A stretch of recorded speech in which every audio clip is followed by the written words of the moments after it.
শেখ হাসিনার বিরুদ্ধে রায়ের তারিখ ঘোষণা কাল। ট্রাইব্যুনালে নিরাপত্তা জোরদার, সেনা মোতায়েন চেয়ে সেনা সদরকে সুপ্রিম কোর্টের চিঠি। রাজধানীতে গাড়িতে আগুন, নিরাপত্তা জোরদার, সন্ধ্যায় ছাত্র শক্তির বিক্ষোভ। আওয়ামী লীগের লকডাউন ঠেকাতে হাসনাত আবদুল্লাহ যথেষ্ট, নাসিরুদ্দিন পাটোয়ারির মন্তব্য। গণভোটের আড়ালে পরাজিত শক্তিকে পুনর্বাসনের ষড়যন্ত্র চলছে কিনা প্রশ্ন তারেক রহমানের। বললেন, কোনো নির্দিষ্ট দলের এজেন্ডা বাস্তবায়নে জুলাই অভ্যুত্থান হয়নি। কাল জাতির উদ্দেশ্যে ভাষণ দেবেন প্রধান উপদেষ্টা। একটি ঐতিহাসিক নির্বাচন আয়োজনে প্রস্তুতি নিচ্ছে সরকার, কানাডীয় প্রতিনিধি দলকে তথ্য। গণভোটের দাবি মানতে জামাত সহ ৮ দলের আলটিমেটাম, ১৬ নভেম্বরের মধ্যে না মানলে প্রধান উপদেষ্টার বাসভবনের সামনে অবস্থান কর্মসূচি। দেখছিলেন ক্রাউন সিমেন্ট সংবাদ শিরোনাম। এবার বিস্তারিত। জুলাই হত্যার ঘটনায় মানবতা বিরোধী অপরাধের মামলায় ক্ষমতাচ্যুত প্রধানমন্ত্রী শেখ হাসিনা সহ ৩ জনের বিরুদ্ধে আগামীকাল রায়ের দিন ঘোষণা করবে আন্তর্জাতিক অপরাধ ট্রাইব্যুনাল। স্বচ্ছ ও স্বাভাবিক প্রক্রিয়ায় বিচার চলছে জানিয়ে রায়ে অভিযুক্তদের সর্বোচ্চ সাজার প্রত্যাশা ব্যক্ত করেছেন প্রসিকিউটর মিজানুল ইসলাম। অপ্রীতিকর ঘটনা এড়াতে এরই মধ্যে ট্রাইব্যুনালে নিরাপত্তা ব্যবস্থা জোরদার করা হয়েছে। সকালে ট্রাইব্যুনাল এলাকা পরিদর্শন করেন আইজিপি বাহারুল আলম। গ্যালমান শফির রিপোর্ট। জুলাই আগস্টের অভ্যুত্থানে হত্যা, গণহত্যা সহ মানবতা বিরোধী অপরাধের অভিযোগে সাবেক প্রধানমন্ত্রী শেখ হাসিনা, সাবেক স্বরাষ্ট্রমন্ত্রী আসাদুজ্জামান খান কামাল ও সাবেক আইজিপি আবদুল্লাহ আল মামুনের বিরুদ্ধে করা এই মামলার বিচার প্রক্রিয়া শেষে বিচারপতি গোলাম মর্তুজা মজুমদারের নেতৃত্বাধীন ট্রাইব্যুনাল ১ রায়ের তারিখ ঘোষণার জন্য ১৩ নভেম্বর দিন ধার্য করেন। রায়ের দিন ধার্যকে কেন্দ্র করে আন্তর্জাতিক অপরাধ ট্রাইব্যুনালের নিরাপত্তা জোরদার করা হয়েছে। বুধবার সকালে ট্রাইব্যুনাল ও আশপাশের নিরাপত্তা ব্যবস্থা ঘুরে দেখেন পুলিশের মহাপরিদর্শক। ট্রাইব্যুনাল প্রাঙ্গণে গণমাধ্যমের সাথে কথা বলেন প্রসিকিউটর মিজানুল ইসলাম। অভিযোগ করেন, বিচারকে প্রশ্নবিদ্ধ করতে সরকারের বিরুদ্ধে নানা অপপ্রচার চালাচ্ছে আওয়ামী লীগ। জাতিসংঘের আবেদনে ওনারা কি বলছেন যে এই আদালতের কার্যক্রম ঠিকভাবে পরিচালিত হচ্ছে না। কেন ঠিকভাবে পরিচালিত হচ্ছে না তা আমার কাছে বোধগম্য নয়। কারণ হচ্ছে এই আইনটা তৈরি করেছিলেন মরহুম শেখ মুজিবুর রহমান সাহেবের পার্লামেন্টে। তো তাদের তৈরি করা আইন এবং অনুপস্থিতিতে কিভাবে বিচার চলবে সেই প্রক্রিয়াটা তারাই তৈরি করেছেন। তো সেইখানে সেই প্রক্রিয়া অনুসরণ করে বিচার কার্যক্রম পরিচালিত হচ্ছে। এখন এই ক্ষেত্রে অনিয়ম কি হচ্ছে সেটা যদি ধরাতে হয় তাহলে আসামিকে উপস্থিত হতে হবে। উপস্থিত হয়ে আবেদন করে বলতে হবে যে এইখানে এই অনিয়ম হচ্ছে, এখানে এই অনিয়ম হচ্ছে, এখানে অনিয়ম। পলাতক আসামি পক্ষে অন্য কোনো ব্যক্তি কোনো কথা বলার সুযোগ নাই, শুধুমাত্র স্টেট ডিফেন্স লয়ার ছাড়া। কারো নিয়ন্ত্রণাধীন হয়ে নয়, ট্রাইব্যুনাল স্বাধীনভাবে কাজ করছে জানিয়ে রায়ে ন্যায় বিচারের প্রত্যাশা ব্যক্ত করেন এই প্রসিকিউটর। ট্রাইব্যুনাল আইন দ্বারা নিয়ন্ত্রিত, সংবিধান দ্বারা গ্যারান্টি দেওয়া হয়েছে। এই আইন দ্বারা এবং সংবিধানের গ্যারান্টি ক্লজ দ্বারা যে ট্রাইব্যুনাল পরিচালিত হচ্ছে তা কোনোভাবেই কোনো বৈদেশিক ট্রাইব্যুনাল বা সংস্থা বা সরকার কারো দ্বারা নিয়ন্ত্রিত নয়। বিচারের ক্ষেত্রে বিচারকগণ স্বাধীন, স্বচ্ছ এবং স্বাভাবিক প্রক্রিয়ায় বিচার অনুষ্ঠিত হচ্ছে।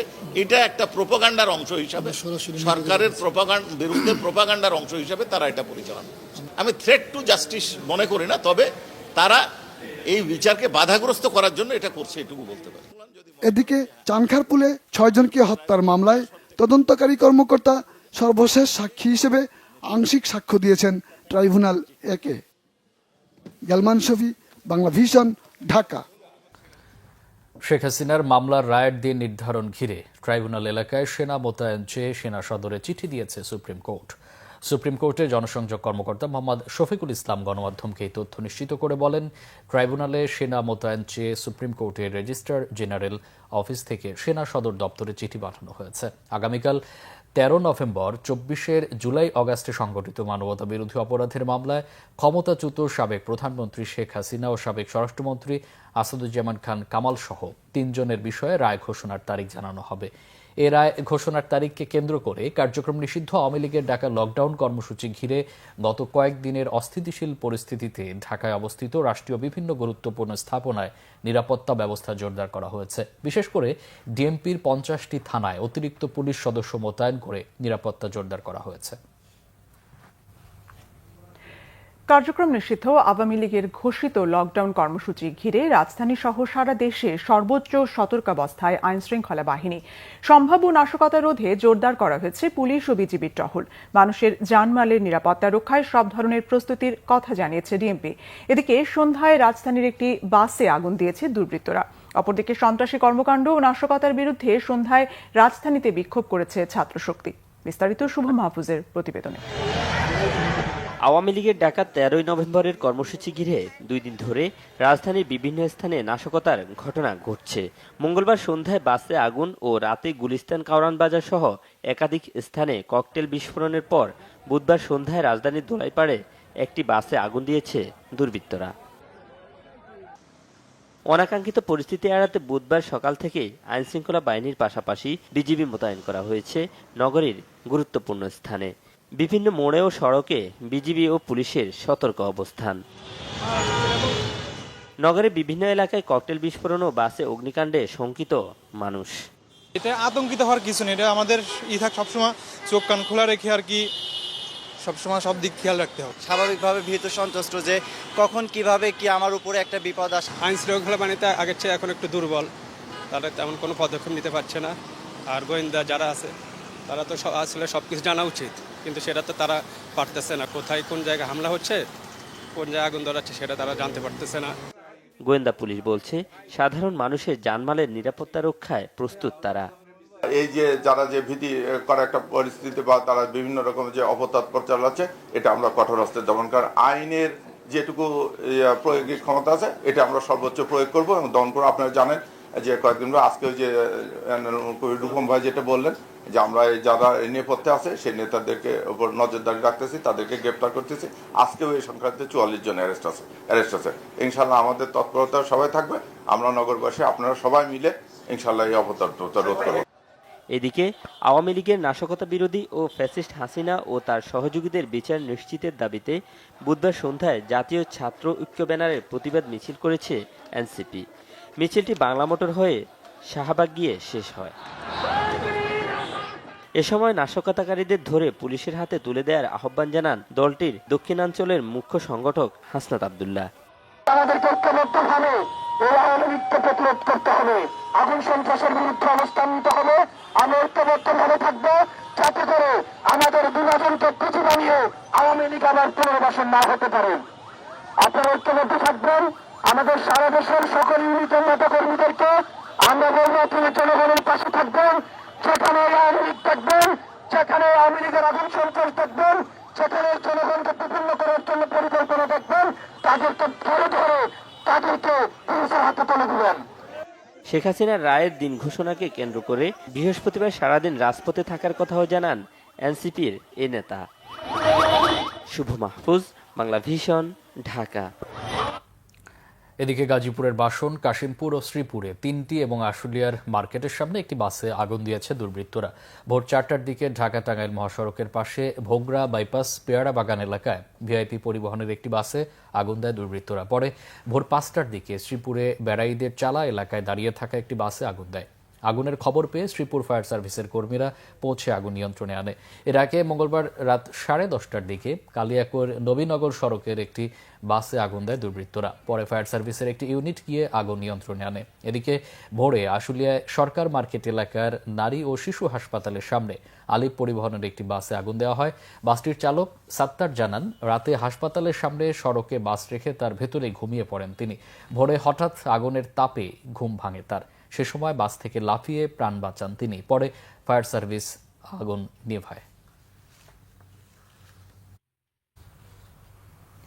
আওয়ামী লীগের লকডাউন ঠেকাতে এক হাসনাত আব্দুল্লাহ যথেষ্ট। তার উপস্থিতিতেই এমন আশা প্রকাশ করেন জাতীয় নাগরিক পার্টি এনসিপি নেতা নাসিরুদ্দিন পাটোয়ারি।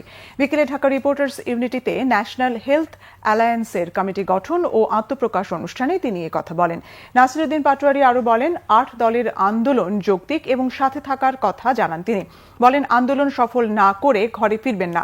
গণভোট হবেই, বিএনপি ১০০ বছরেও গণভোট ঠেকাতে পারবে না বলেও মন্তব্য তার। অনুষ্ঠানে এনসিপি নেতা হাসনাত আব্দুল্লাহ বলেন, শেখ হাসিনার সময়ও মত প্রকাশের স্বাধীনতা ছিল, সেটি ছিল সহমত প্রকাশ। এখন দ্বিমত প্রকাশ করার স্বাধীনতাও রয়েছে।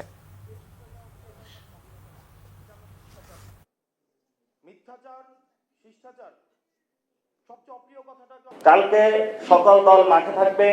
আওয়ামী লীগকে মাঠে ঠেকানোর জন্য তো আমাদের এক হাসনাত আব্দুল্লাহ যথেষ্ট। এখন আসি যে ৮ দলের একটা আন্দোলন চলতেছে। ৮ দল আন্দোলন করতেছে, ভালো কথা। তারা যমুনার অভিমুখে লং মার্চ দিয়েছে। যদি তাদের দাবি না মানা হয়, আমরা তাদের আন্দোলনের সাথে সংহতি জানালাম। আমরা এখনো মরে যাই নাই। আপনারা এই দাবি আদায় করে ঘরে ফিরবেন, আপনারা এই দাবি আদায় না করে ঘরে ফিরবেন না। এবং গণভোট বাংলাদেশে হবে।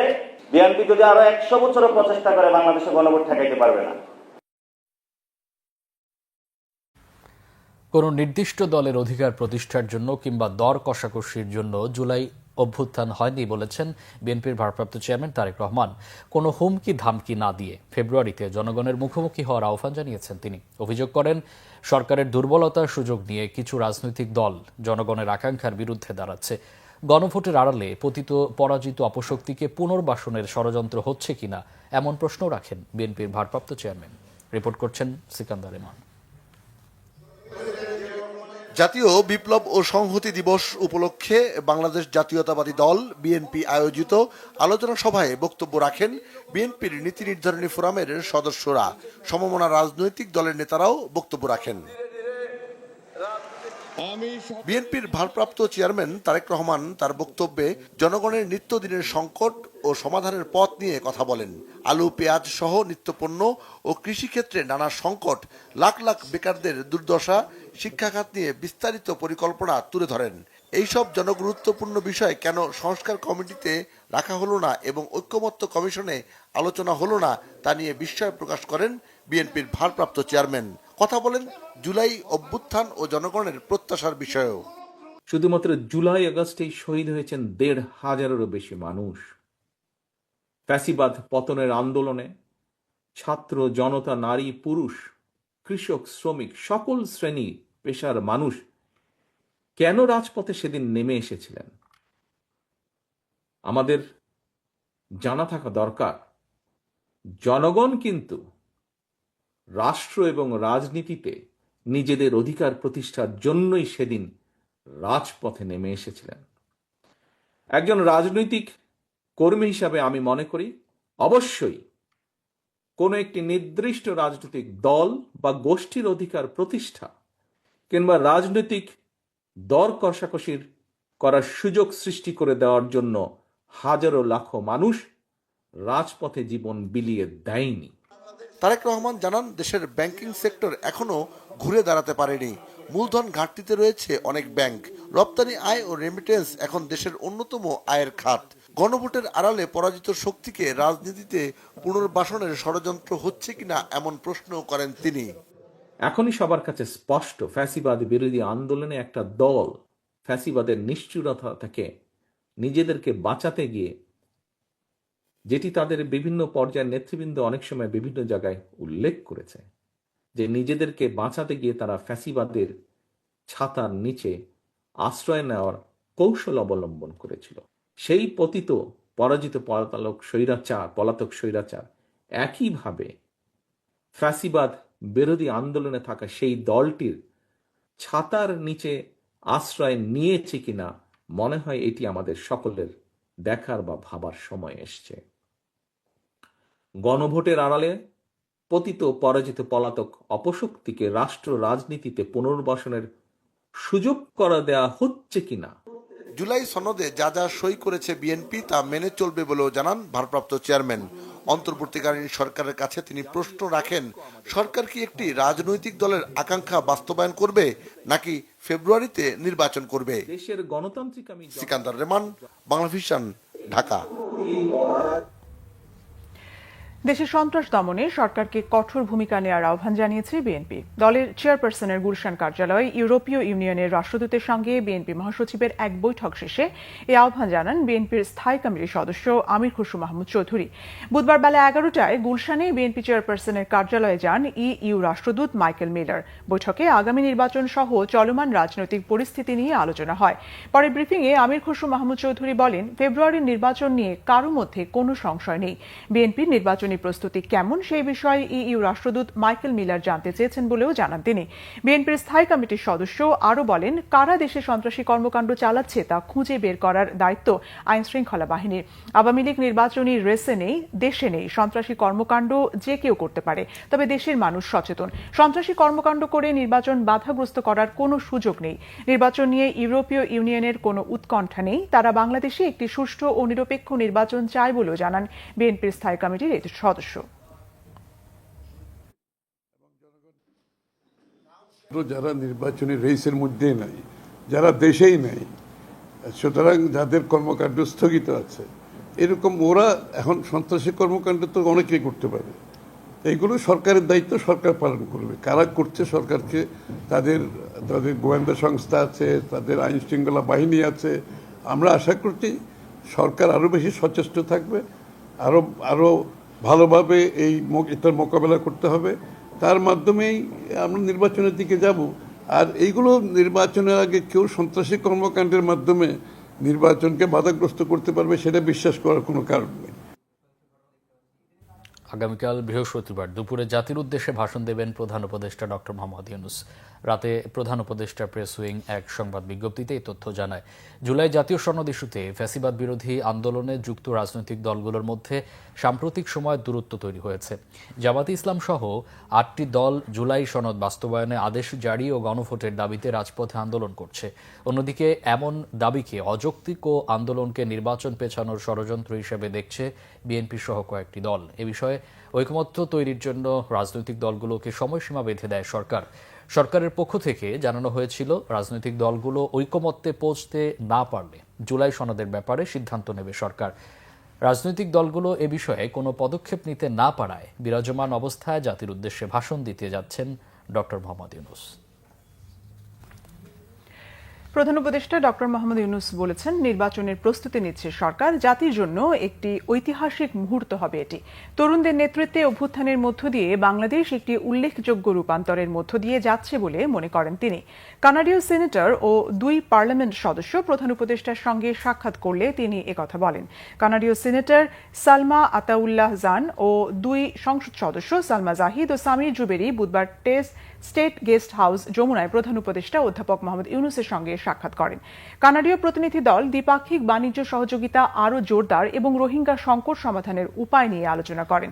এ সময় চলমান সংস্কার প্রক্রিয়া ও ফেব্রুয়ারিতে নির্বাচনের প্রস্তুতির বিষয়ে প্রতিনিধি দলকে বিস্তারিত জানান প্রধান উপদেষ্টা।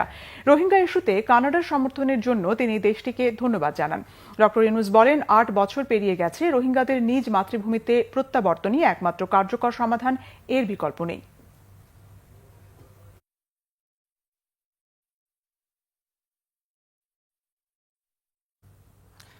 16 নভেম্বরের মধ্যে গণভোট সহ 5 দফা দাবি না মানলে প্রধান উপদেষ্টার বাসভবন যমুনার সামনে অনির্দিষ্টকালের জন্য অবস্থান কর্মসূচি ঘোষণা করেছে জামাতে ইসলামী সহ সমমনা 8 দল। রাজধানীর মগবাজার আল-ফালা মিলনায়তনে আন্দোলনরত দলগুলোর নেতাদের সাথে যৌথ সংবাদ সম্মেলনে এই কর্মসূচি ঘোষণা করেন জামাতের নায়েবে আমির মুজিবুর রহমান। তিনি জানান, 13 নভেম্বর ফ্যাসিবাদী শক্তির নাশকতা ও অপতৎপরতা ঠেকাতে রাজপথে অবস্থান নেবে 8 দল। জামাতের এই নায়েবে আমির বলেন, 14 নভেম্বর জুলাই জাতীয় সনদ বাস্তবায়নের আদেশ জারি, জাতীয় নির্বাচনের আগে গণভোট আয়োজন সহ 5 দফা দাবিতে দেশব্যাপী জেলা ও মহানগর পর্যায়ে বিক্ষোভ মিছিল হবে। এছাড়া 16 নভেম্বর বেলা 11টায় আন্দোলনরত 8 দলের শীর্ষ নেতাদের বৈঠক শেষে সংবাদ সম্মেলন করবে দলগুলো। এই সময়ের মধ্যে দাবি আদায় না হলে প্রধান উপদেষ্টার বাসভবন যমুনার সামনে অবস্থান কর্মসূচিতে যাবে 8 দল। ফ্যাসিবাদী শক্তির নাশকতা ও অপতৎপরতা প্রতিরোধে 8 দলের নেতৃবৃন্দ সর্বস্তরের জনশক্তি সহ দেশব্যাপী রাজপথে অবস্থান করবে। 16 নভেম্বর রবিবার জনগণের 5 দফা দাবি মেনে নেওয়া না হলে উক্ত সংবাদ সম্মেলন থেকে প্রধান উপদেষ্টার কার্যালয় যমুনার সামনে অনির্দিষ্টকালের জন্য অবস্থানের কর্মসূচি ঘোষণা করা হবে। 12ই ফেব্রুয়ারিতে নির্বাচন চাই। 8 দল এবং আমাদের বাংলাদেশ জামাত ইসলামের আমির আপনাদের রেকর্ড বলবে যে আমরাই আগামী রমজানের আগে নির্বাচনের দাবি প্রথম আমরাই করেছি সর্বপ্রথম। ফলে এইটা হচ্ছে খুব দুঃখের সাথে আমাদের বন্ধু কোনো রাজনৈতিক দল যদি নিজেদের রাজনৈতিক অসহায়ত্বকে লুকানোর জন্য ওই যে কালকে আমাদের আমির সাহেব বক্তৃতায় বলেছেন যে উদর পিণ্ডি বুদুর ঘাড়ে, নিজেদের দুর্বলতা চাপিয়ে 8 দলের কোনো দলকে দুর্বল করার কোনো যুক্তি নেই। 2024 সালে নির্বাচনে অংশ নেয়া আওয়ামী লীগের স্বতন্ত্র প্রার্থীরা যেন ফেব্রুয়ারির জাতীয় নির্বাচনে অংশ নিতে না পারে সেই দাবিতে প্রধান নির্বাচন কমিশনারের কাছে স্মারকলিপি দিয়েছে গণ অধিকার পরিষদ। এদিকে আগামীকাল রাজনৈতিক দলগুলোর সঙ্গে সংলাপ শুরু করছে নির্বাচন কমিশন। বেলা 11টায় জাতীয় নির্বাচন কমিশন ভবনে সিইসির সাথে সাক্ষাৎ শেষে গণ অধিকার পরিষদের সাধারণ সম্পাদক রাশেদ খান বলেন, 24-এর আমি ডামি নির্বাচনে যারা অংশ নিয়েছিল তারা যেন কোনোভাবেই আগামী নির্বাচনে অংশ নিতে না পারে সে বিষয়টি কমিশনকে নিশ্চিত করতে হবে। তা না হলে আওয়ামী লীগ পুনর্বাসিত হওয়ার সুযোগ তৈরি হবে বলে আশঙ্কা তাদের। জাতীয় পার্টি সহ 14 দল যেন ইসির সংলাপে অংশ নিতে না পারে সে বিষয়টি নিশ্চিতেরও আহ্বান জানান রাশেদ খান। রক্তের বিনিময়ে পাওয়া ভোটদানের সুযোগে কোনো ধান্দাবাজ যেন নির্বাচিত না হয় হুঁশিয়ারি নাগরিক ঐক্যের সভাপতি মাহমুদুর রহমান মান্নার। বগুড়ার শিবগঞ্জ উপজেলার কিচক বন্দরে গণসংযোগ ও পথসভায় তিনি এসব কথা বলেন। জুলাই গণ অভ্যুত্থানে জীবন ও রক্তের বিনিময়ে দেশ ফ্যাসিবাদ মুক্ত হওয়ার কথাও উল্লেখ করে তিনি বলেন, শেখ হাসিনার আমলে 3 বার ভোট বঞ্চিত ছিল জনগণ। এত বছর পর ধান্দাবাজরা যেন ভোটের এই সুযোগকে কাজে লাগাতে না পারে সে বিষয়ে সতর্ক করেন তিনি। বলেন, দেশের 6 কোটি দরিদ্র মানুষকে প্রতি মাসে 1000 টাকা করে আর্থিক সহায়তা প্রদান করা সম্ভব।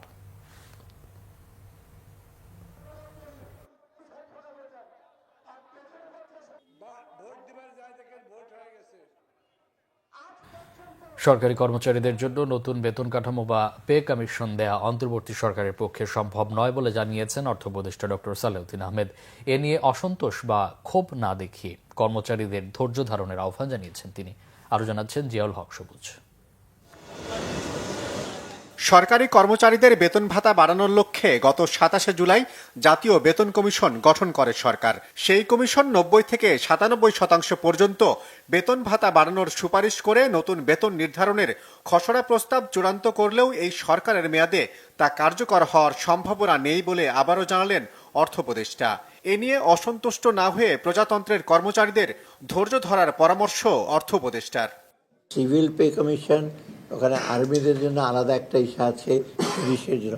এখন ওই 3টা রিপোর্ট পাওয়ার পরে ওটাকে আপনার ওই 3টা পাওয়ার পর তো ওটাকে তো আবার কনসিস্টেন্ট লাগবে, একটা একরকম দেবে, সেটা এটা সময় লাগছে না। আমি বলেছি যে আমাদের সময় এটা করতে পারবো কি না এটা কিছুটা আনসার্টেন, এতে একটা ক্ষোভের সৃষ্টি। ওটা আমার মনে হয়তো এটা একটু ধৈর্য ধরতে হবে। 7-8 বছর কিছু হয় নাই, এখন হঠাৎ করে আমরা নিজেরা ইনিশিয়েটিভ নিলাম, তারপর এটা খুবই বড়। তাদের ধন্যবাদ দেওয়া উচিত যে আমরা চেষ্টা করছি, একটা ফ্রেমওয়ার্ক দিয়ে যাব।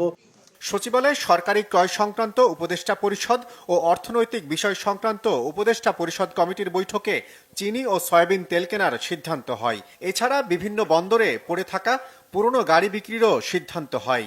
অর্থ উপদেষ্টা জানান, সংশোধিত বাজেট কাটছাটের পাশাপাশি প্রবৃদ্ধি ও মূল্যস্ফীতির টার্গেট পরিবর্তন করা হচ্ছে।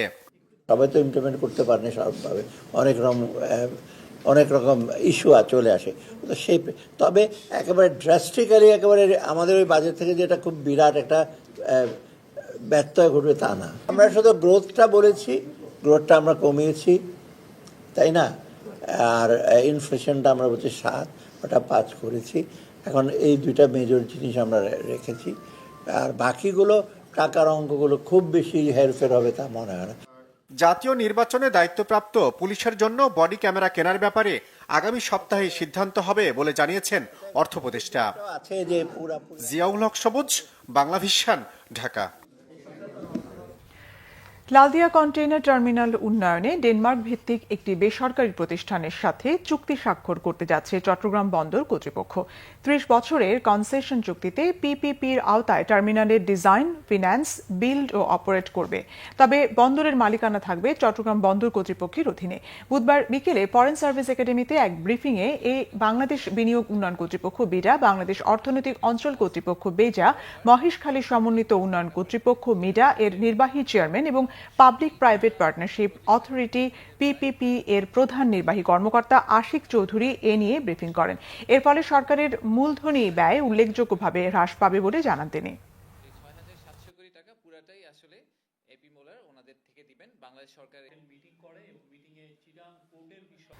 বাংলাদেশ অবাধ, সুষ্ঠু ও বিশ্বাসযোগ্য জাতীয় নির্বাচন দেখতে চায় জার্মানি। অংশীদারদের হিসেবে এমন প্রত্যাশা করে ঢাকার জার্মান রাষ্ট্রদূত রুডিগার লোর্চের। সন্ধ্যায় রাজধানীর জার্মান দূতাবাসের দেশটির ইউনিটি ডে উপলক্ষে আয়োজিত অনুষ্ঠানে এমন প্রত্যাশার কথা জানান তিনি। রুডিগার লোর্চ বলেন, সংস্কার সহ বিভিন্ন ক্ষেত্রে সরকার দুর্দান্ত প্রচেষ্টা চালাচ্ছে, ফলে বাংলাদেশ 2026 সালে বিশ্বের বৃহত্তম গণতান্ত্রিক নির্বাচন আয়োজন হবে বলে প্রত্যাশা তার। তিনি বলেন, জার্মানরা অন্তর্বর্তীকালীন সরকারের কাজের জন্য তাদের প্রশংসা করে। বাংলাদেশের সাথে সম্পর্ক আরও উন্নত করার জন্য ডক্টর ইউনূসের নেতৃত্বাধীন অন্তর্বর্তী সরকারের সাথে কাজ করছে জার্মানি। অনুষ্ঠানে প্রধান অতিথি নারী ও শিশু এবং সমাজ কল্যাণ বিষয়ক উপদেষ্টা শারমিন মুর্শেদ দুদেশের বন্ধুত্বপূর্ণ সম্পর্ক আরও এগিয়ে নেওয়ার উপর জোর দেন। রাজনীতিবিদ, কূটনীতিক সহ বিভিন্ন পেশার বিশিষ্টজনেরা এতে অংশ নেন। ইস্ট বেঙ্গল রেজিমেন্টের প্রতিষ্ঠাতা মেজর মোহাম্মদ আব্দুল গনি স্বাধীনতার প্রথম স্বপ্নদ্রষ্টা ছিলেন বলে মন্তব্য করেছেন সাবেক সেনা কর্মকর্তারা। সামরিক বাহিনীতে ইস্ট বেঙ্গল রেজিমেন্টের প্রতিষ্ঠার মধ্য দিয়ে তিনি এই স্বপ্ন বুনেছিলেন বলে মনে করেন তারা। রাজধানীর রাবা ক্লাবে মেজর গনির ৬৮তম মৃত্যুবার্ষিকী উপলক্ষে আলোচনায় তারা কথা বলেন। বক্তারা বলেন, মেজর গনি দেশের ভবিষ্যৎ দেখতে পেয়েছিলেন। তার জীবনী ও কর্মাদর্শ নতুন প্রজন্মকে জানাতে পাঠ্যপুস্তকে তার জীবনী অন্তর্ভুক্ত করার দাবি জানানো হয় স্মরণ সভায়। তার উপর বিশ্ববিদ্যালয়ে গবেষণার জন্য পিএইচডি প্রোগ্রাম চালু করার আহ্বানের পাশাপাশি ভবিষ্যতে সরকার, সেনাবাহিনী সবাই মেজর গনিকে স্মরণ করে অনুষ্ঠান করবে বলে প্রত্যাশা বিশিষ্টজনদের। অনুষ্ঠানে প্রধান অতিথি ছিলেন এলডিপি সভাপতি অবসরপ্রাপ্ত কর্নেল অলি আহমদ।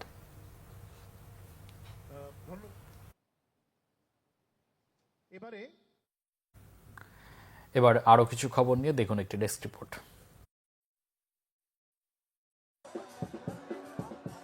সাবেক বিদ্যুৎ প্রতিমন্ত্রী ও বিএনপির স্থায়ী কমিটির সদস্য ইকবাল হাসান মাহমুদ টুকু বলেছেন, বিএনপি এদেশের সবথেকে বড় দল, যাদেরকে ১৭ বছরে আওয়ামী লীগও দমাতে পারেনি।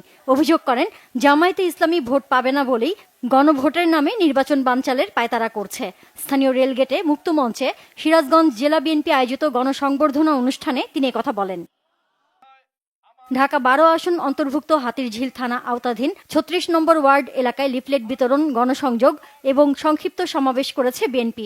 লিফলেট বিতরণ শেষে সমাবেশে প্রধান অতিথির বক্তব্য রাখেন ঢাকা মহানগর উত্তর বিএনপির সাবেক আহ্বায়ক, ঢাকা ১২ আসনের মনোনীত প্রার্থী সাইফুল আলম নীরব।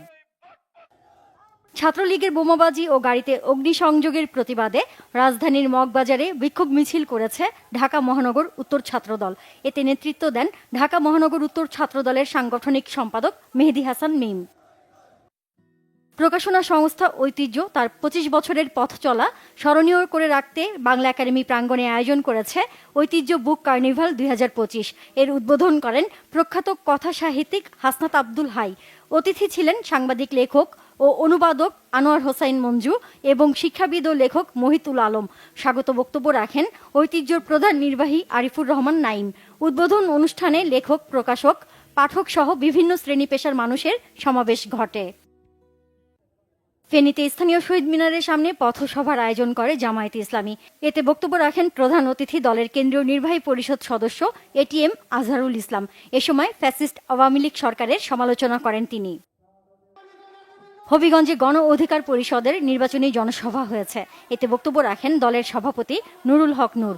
ফেব্রুয়ারিতে জাতীয় নির্বাচন না হলে দেশ বড় ধরনের বিপর্যয়ের মধ্যে পড়বে বলে আশঙ্কা করছেন তিনি। দেশি বিদেশি কোনো ষড়যন্ত্রই নির্বাচন বানচাল করতে পারবে না বলে হুঁশিয়ারি দেন তিনি। আল আরাফা ইসলামী ব্যাংকের 30তম বার্ষিক সাধারণ সভা হয়েছে। ব্যাংকের প্রধান কার্যালয়ে ভার্চুয়ালি অনুষ্ঠিত সভায় সভাপতিত্ব করেন প্রতিষ্ঠানের চেয়ারম্যান খাজা শাহরিয়ার। সভায় উপস্থিত ছিলেন পর্ষদের পরিচালক মোহাম্মদ শাহিনুল ইসলাম, মোহাম্মদ আব্দুল আদুদ, অধ্যাপক ডক্টর এম আবু ইউসুফ, মোহাম্মদ আশরাফুল হাসান ও ভারপ্রাপ্ত ব্যবস্থাপনা পরিচালক মোহাম্মদ রাফাতুল্লাহ খান। সভায় এজেন্ডা উপস্থাপন করেন ভারপ্রাপ্ত কোম্পানি সচিব মোহাম্মদ মনিরুজ্জামান। সাতক্ষীরার কলারোয়ার কেরাগাছিতে জাতীয়তাবাদী মহিলা দলের কর্মী সম্মেলন ও নির্বাচনী মহিলা সমাবেশ হয়েছে। এতে প্রধান অতিথির বক্তব্য রাখেন দলের কেন্দ্রীয় কমিটির প্রকাশনা বিষয়ক সম্পাদক ও তালা কলারোয়া আসনের বিএনপির মনোনীত ধানের শীষের প্রার্থী হাবিবুল ইসলাম হাবিব।